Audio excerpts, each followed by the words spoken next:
Bonjour à tous, aujourd'hui on se penche sur une question plus médicale que d'habitude et on plonge tout de suite dans le vif du sujet avec une expérience. Regardez cet extrait. Je vais vous donner un exemple très simple. Vous avez peut-être déjà remarqué que votre pied gauche, la plupart du temps c'est le pied gauche, ça arrive que ce soit le droit par exemple, votre pied gauche est plus chaud que le pied droit. Bougez vos orteils, vous allez voir dans votre soulier, faites juste les bouger. C'est jamais, majoritairement du temps, c'est une histoire, je pense, de circulation, le cœur et ainsi de suite. Le pied gauche est un peu plus chaud que le droit. Mais ça arrive, il y a certaines personnes, c'est qui? C'est le pied droit. Levez la main ceux que c'est le pied gauche qui sentent plus chaud. Gênez-vous pas, là, levez la main, c'est un phénomène physiologique tout à fait normal. Ceux que c'est le pied droit maintenant, vous avez remarqué le pied droit. Écoutez, ce qui est important de savoir, c'est que c'est pas vrai ce que je viens de vous dire. Ce qui est important, c'est que c'est devenu vrai. Je ne sais pas si ça a marché chez vous, mais dans la salle, ça a eu son petit effet. Ce que Monsieur Marchand vient de faire, c'est de la suggestion. Il vous a suggéré quelque chose, vous y avez cru, ou pas, mais admettons, et votre pied gauche a réellement changé de température. Et ce n'est pas une impression, si on avait eu des capteurs dans vos chaussures, il y aurait eu pour de vrai un changement physiologique chez vous. Second extrait dans lequel vous allez peut-être vous reconnaître. Je vous donne un exemple très simple. Vous avez déjà eu mal à la tête une fois, soit que vous avez pris de l'alcool le soir d'avant. Moi, ça m'est jamais arrivé, mais j'ai entendu dire que ça peut être très désagréable. Imaginons, il y a eu quelque chose, vous avez mal à la tête le lendemain, vous prenez un comprimé, indépendamment de celui que vous prenez, vous l'avalez avec le verre d'eau. La plupart du temps, les effets sont commencés avant même que la pilule soit descendue. C'est-à-dire, la plupart des gens vont avaler l'eau, vont dire « Ah, mon Dieu, ça fait du bien au bout de 5 minutes, 10 minutes. » Quand on sait finalement que ça prend plus de temps. Qu'est-ce qui s'est passé? C'est que simplement, votre cerveau a reconnu le geste. Hein? Vous avez été conditionné. Quand on prend une pilule, on l'avale avec un verre d'eau, on sait qu'on a pris un traitement parce qu'on l'a déjà fait avant. Et vous avez des attentes. Vous avez dit « Ah, ça va me faire du bien parce que j'ai vraiment mal à la tête. » Alors, ces deux conditions-là, qu'est-ce qu'elles font? C'est qu'elles reproduisent d'une certaine façon ou elles commencent à reproduire l'effet réel du médicament. Cette fois-ci, ce n'est pas de la suggestion, mais de l'attente, aussi appelée du conditionnement. Parce que vous savez quel effet le médicament va vous faire, votre corps anticipe les effets et commence de lui-même à réagir. Et encore une fois, c'est pas fake, il y a réellement un changement physiologique chez vous. Les états psychologiques sont associés à des états physiologiques du cerveau. Et donc, quand on induit une attente positive d'optimisme et d'anticipation, de soulagement, bien évidemment, ça se traduit par des changements sur le plan physiologique, neurochimique, par exemple, dans le contexte de l'analgésie, par la libération d'endorphines, la morphine que le cerveau sécrète. Et donc, la libération de morphine dans notre cerveau, par cette attente-là d'un effet bénéfique, va produire des effets analgésiques. Ces extraits sont issus d'une table ronde à laquelle j'ai assisté et qui portait sur « Faut-il dire oui aux thérapies placebo ?» Pour rappel, les placebos, vous savez ce que c'est? Ce sont tous les procédés thérapeutiques comme une pilule de sucre par exemple, qui n'ont pas d'effet spécifique vraiment, mais qui par des mécanismes comme la suggestion ou l'attente, que nous venons d'évoquer, procurent un réel effet bénéfique pour le patient. Cette table ronde était organisée par le Cœur des Sciences et les fonds de recherche du Québec. Je reviendrai d'ailleurs sur les organisateurs en fin de vidéo. Si je reprends aujourd'hui une partie de leurs propos pour en faire une vidéo, c'est parce que je suis ressortie de cet événement avec une nouvelle perspective, une nouvelle compréhension sur ce que sont les placebos, sur leur intérêt ou non, et surtout, le point qui m'intéresse le plus personnellement, c'est l'aspect de la vérité. Est-ce que déontologiquement, éthiquement, on peut se permettre de donner un placebo à un patient en lui disant que ça va le soigner, alors que par définition, on sait pertinemment qu'une pilule placebo pure ne contient pas de substance active. J'avais une opinion assez tranchée avant d'assister à cette table ronde, ma position était simple, on ne ment pas aux patients, point, fin de l'histoire. Mais je dois avouer que certains de leurs propos m'ont fait évoluer, et c'est donc ces réflexions que je voudrais vous partager, en toute bienveillance. Notons tout de même que dans cette vidéo, nous ne parlons que de l'usage du placebo dans un contexte où le ou la thérapeute qui le prescrit sait que c'est un placebo, connaît son champ d'application et ses limites, et ne le proposera pas de façon systématique. Nous ne parlons pas des gens qui ne reconnaissent pas que les substances qu'ils utilisent sont des placebos, et leur attribuent alors des effets qui n'ont pas été prouvés et basent toute leur pratique médicale sur cette soi-disant efficacité. Cette pratique qui refuse d'admettre ce que la science prouve ne fait donc pas partie du sujet de cette vidéo. Pour naviguer jusqu'à la question « faut-il ou du moins peut-on mentir aux patients ?», je me permets de soulever quelques points qui, je pense, sont importants pour pouvoir se forger une opinion. Premièrement, il faut se rendre compte que l'effet placebo n'est pas fantasmé. On l'a évoqué déjà dans la première partie, mais nous avons de réels changements physiologiques lorsque nous sommes soumis à de la suggestion ou à de l'attente. Et je pensais que c'était propre à nous, humains, mais non, en fait, d'autres animaux sont aussi sensibles à l'effet placebo, je savais pas, ce qui, pour moi du moins, démontre encore plus à quel point l'effet placebo est réel. Est-ce qu'on peut avoir un effet placebo chez l'animal? Est-ce que c'est possible?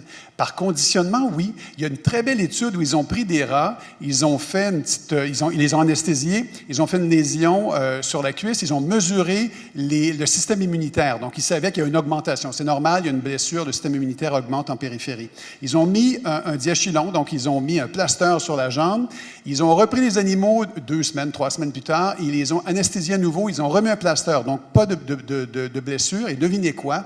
Le système immunitaire a augmenté. Alors, le fait d'augmenter l'efficacité de votre système immunitaire, est-ce que ça peut vous aider à guérir de certaines choses? La réponse est oui. Deuxièmement, le placebo est faillible et ne fonctionne pas dans toutes les situations, ni tout le temps d'ailleurs. Cet effet serait de l'ordre de 30% et pourrait atteindre 60-70% dans les migraines ou les dépressions. Le placebo, c'est pas la panacée, ça vous le saviez déjà, mais 30%, c'est quand même pas mal, ça justifie qu'on s'y intéresse. Cela dit, il faut les relativiser, je vous renvoie d'ailleurs à la vidéo de la tronche en biais pour découvrir comment ce 30% est un chiffre qui peut être surestimé. Mais il y a sans doute un autre aspect dans ce 30%, c'est lorsque l'on se met à médicaliser des troubles qui n'auraient pas forcément eu besoin d'être médicalisés. Il faut savoir qu'à notre ère actuelle, la technologie est très vantée, et particulièrement la technologie médicale, et il y a un paquet de choses qui, à l'heure actuelle, est surmédicalisé.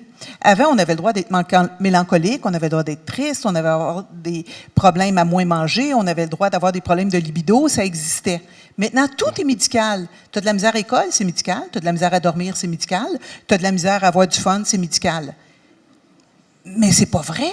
Tout peut pas être médical. J'ai beau être médecin, tout peut pas être médical. Mais comme on a médicalisé, ce ne sont que des symptômes d'un vécu, ce sur quoi le placebo fonctionne franchement très bien. C'est un point intéressant, je trouve. Et dans le même ordre d'idée, on peut ajouter qu'il est difficile pour un patient d'accepter de sortir d'une consultation sans que le médecin nous ait prescrit quoi que ce soit. Ça m'est d'ailleurs déjà arrivé une fois, je suis sortie de chez le médecin avec comme seule prescription « repose-toi ». Ça va passer. Et je dois avouer que je me suis sentie un peu insultée. Pour avoir ça comme prescription, normalement je vais voir ma maman, je vais pas voir un médecin. À quoi ça sert un médecin si ça te donne les mêmes conseils que ta maman? Alors on s'entend, hein, il avait raison et c'est moi qui avais tort, et là n'est pas la question. Mais le fait est que l'absence de prescription est difficile à accepter en tant que patient, et que peut-être que me prescrire un placebo à ce moment-là aurait été pertinent? Je sais pas, hein, je pose la question, j'ai pas la réponse et je suis absolument pas convaincue. Troisièmement, j'ai toujours un peu cru que le placebo était aussi efficace que sa propre volonté, où il suffirait de le vouloir consciemment, vraiment, pour que l'effet soit identique. Et là, clairement, je pense que je me trompais. Ça marche très bien parce que justement, ça ne passe pas par la pensée rationnelle, ça ne passe pas par la volition, par la volonté simple. Donc de rentrer dans une approche thérapeutique avec une volonté rationnelle en disant « je veux arrêter de fumer, je veux me lever plus tôt le matin, je veux… » C'est possible, mais c'est difficile et c'est long. Avec les procédures de suggestion, on arrive à obtenir des résultats qui, je pense, sont beaucoup plus rapides parce qu'on arrive à viser les apprentissages beaucoup plus implicites. Et d'ailleurs, cet exemple est assez frappant. En fait, vous pouvez l'essayer ce soir. Hein. La volonté n'est pas toujours un moyen d'atteindre son objectif. Ce soir, je vous invite à tenter l'expérience. Essayez de vous endormir volontairement. Alors, après votre nuit d'insomnie, vous pourrez passer la nuit à écrire vos réflexions, ce qui vous passerait par la tête pendant cette nuit où volontairement vous voudriez atteindre un objectif qui, par ailleurs, vous apparaît être nécessaire pour votre bien-être. Donc, évidemment, ça illustre le fait qu'il y a beaucoup de fonctions physiologiques indispensables qui ne sont pas sous le contrôle volontaire. Je pense que là où on commence à marcher sur des œufs, c'est lorsqu'on s'intéresse à ce que fait réellement un placebo. Et j'avais absolument aucune conscience qu'un placebo traite un symptôme et non une maladie. Je vous donne un exemple très, très banal. Je vois en clinique un petit enfant qui est de plus en plus triste parce qu'il a mal au ventre puis qu'il ne veut plus aller à l'école. Je lui donne un placebo, peu importe, il n'a plus mal au ventre. Maman très heureuse, mais il continue d'être intimidé à l'école. C'est l'intimidation qui faisait qu'il était déprimé et qu'il avait mal au ventre. J'ai réglé le symptôme, j'ai-tu réglé le problème de l'enfant? Ici, l'intimidation ne peut de toute façon pas se traiter de façon médicamenteuse, mais si on reste sur l'idée générale du fait que le placebo traite un symptôme et non une maladie, je pense que ça permet d'avoir une meilleure idée de son champ d'application, même si on n'a pas encore une liste exhaustive de ce pourquoi le placebo est efficace. Du peu qu'on comprend les effets placebo, ils marchent mieux pour certaines conditions et pas pour d'autres. Par exemple, ce serait une grave faute éthique de dire « Ah, on peut traiter le cancer ou une crise d'appendicite avec des placebos. » Et on n'a pas besoin d'une intervention médicale normale.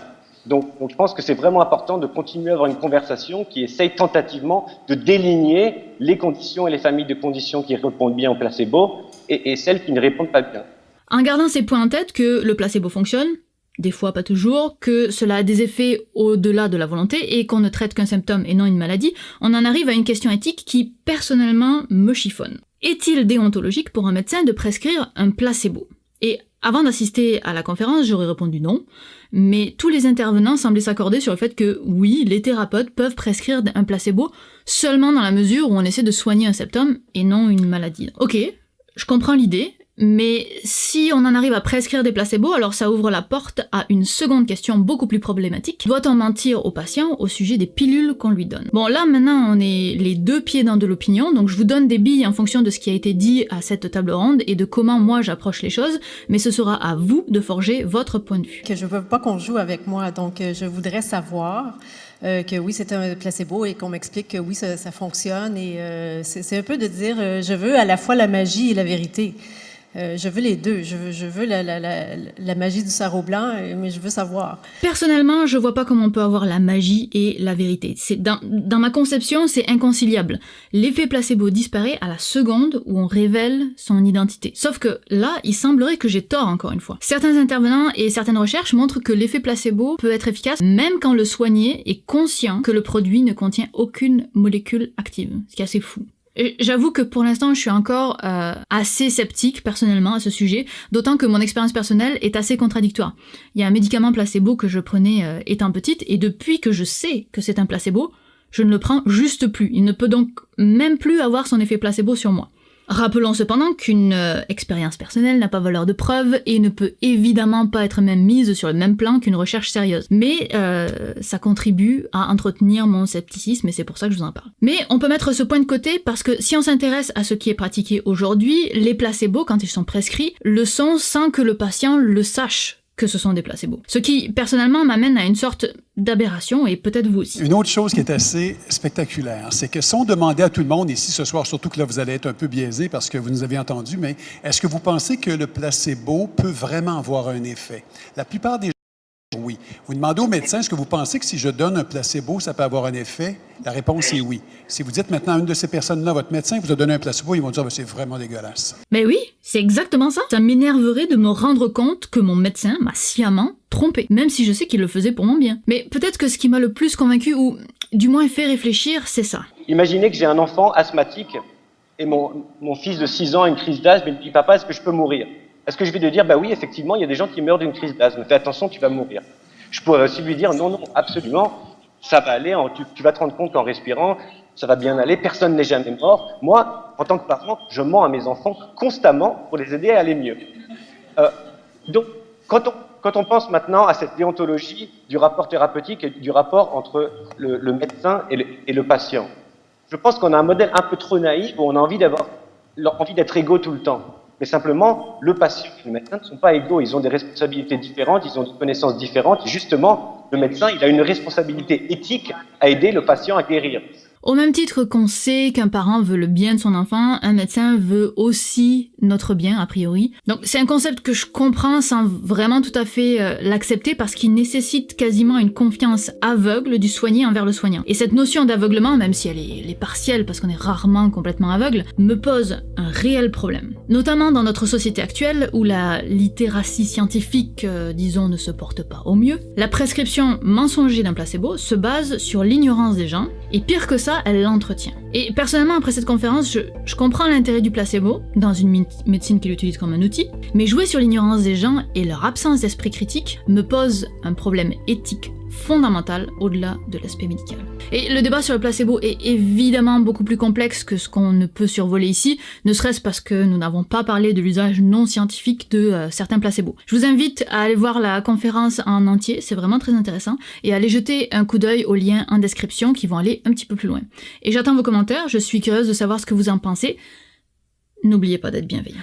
Pour un sujet aussi délicat, et de manière générale de toute façon quand on parle de médecine ou d'autres choses, on doit déclarer ses conflits d'intérêts que voici. Cette vidéo est une collaboration entre le scientifique en chef Rémi Quirion, les fonds de recherche du Québec et moi-même, donc ça veut dire que je suis payée. Les FRQ regroupent 3 organismes publics qui soutiennent la recherche via des bourses pour les étudiants ou des subventions pour les chercheurs universitaires dans les secteurs de la santé, des sciences naturelles, du génie, des sciences humaines, des arts et des lettres. Et les FRQ valorisent donc les carrières scientifiques, la science et la recherche, ce qui est exactement en accord avec ce que je fais ici. Et je précise, cela dit, que tous les propos que je tiens dans cette vidéo me sont propres et ne reflètent pas du tout une position des FRQ ni du scientifique en chef. Leur intérêt ici, c'était de partager l'existence de cette conférence et leurs initiatives.